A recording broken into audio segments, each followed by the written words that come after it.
Hello everyone, it's Brian from McDuff's, and today I want to share with you some interesting items that I found in the last storage locker that I bought.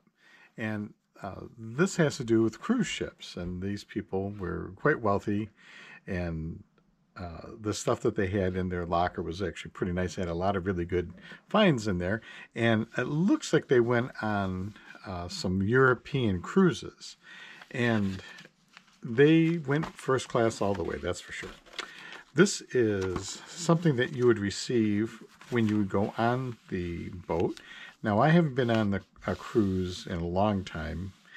It was probably the early 1990s, I think, was the last time I may have been on a cruise ship. But this one is from the RMS Queen Elizabeth from 1959. It says August 6, 1959. It went from Southampton all the way to New York. And this was just a list of the people that were on the ship.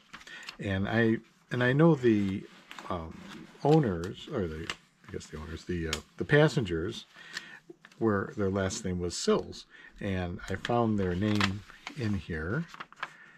Let's see.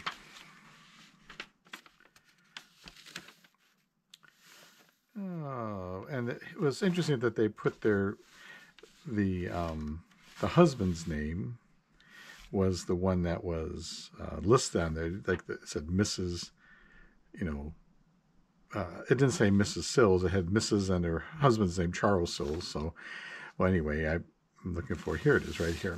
It says Mr. Charles F. Sills, and then it says Mrs. H. Donald Sills. So, they would use the husband's name as their name too. So it was interesting how that worked back then. Perhaps you remember that. I do remember that. But anyway, here's something else that came along. Was this program for the day. And I just really like the graphics on this with the octopus doing all the different activities. And you would get one of these every day. There would be one of these printed up every day for what was going on. And over here on this side, there were like meetings and receptions for different groups of people. If you happen to belong to the Rotary Club, you're Rotarian, they're going to have a press reception on the sun deck at 11:15 on Saturday. This is for Thursday. So, and then this group, the Soroptimist International Association, was going to have a meeting. Lions International are kindly requested to hand their names into the Purser's Bureau, and the purser will be glad, providing circumstances permit, to arrange a meeting during the voyage. So they didn't have a meeting, but you could have one there. And then there's a table tennis tournament. That looks like it's for everybody. That'll be noon on Saturday. And then for some reason, I know all clocks on the ship will be stopped for 1 hour at midnight. And I don't know why that is. If you happen to know, leave me a comment. I'd appreciate the answer to that. But they're going to stop the clocks 1 hour at midnight. I'm not sure why it is. May have something to do with the time change. Not sure. But anyway, this is also for the RMS Queen Elizabeth, August 6th, 1959. And at 3:15 is when the activity started.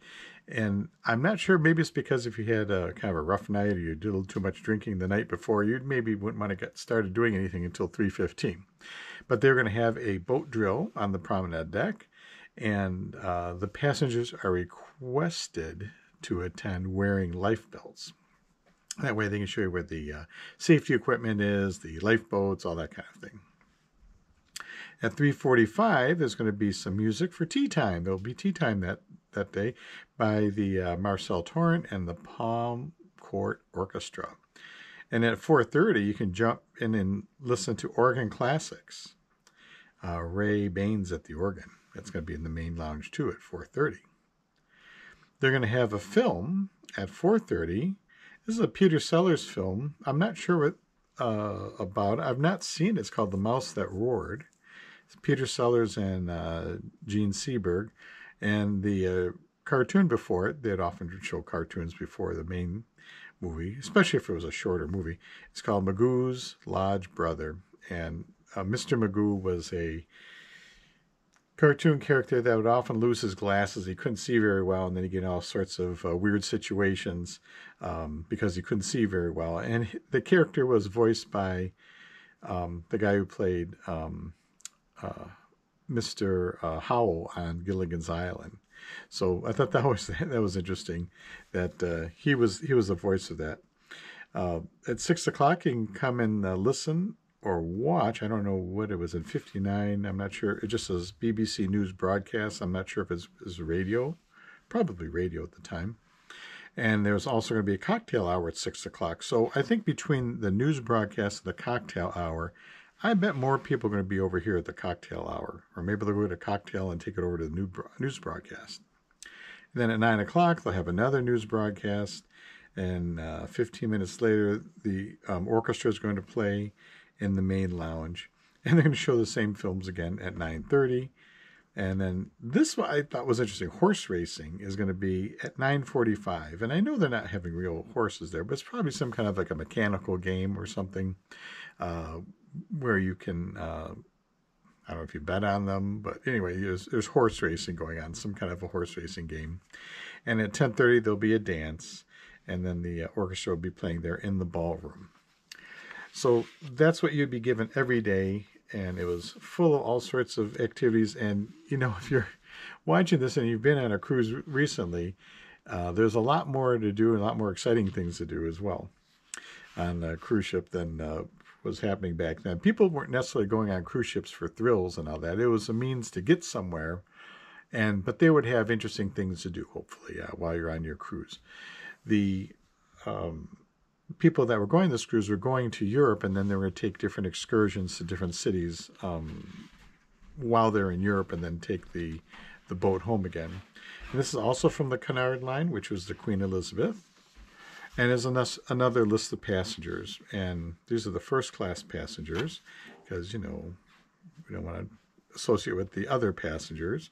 And it's got some information about the ship, and then there's a photo or drawing of it right here, and it's just kind of glued in. You know, they didn't even print it on the page. For some reason, they just glued it right on top. And maybe so you could take it as a memento. And then within here were all the people in first class. And, of course, the people that own the contents of the locker where I got this out of, they were traveling first class all the way.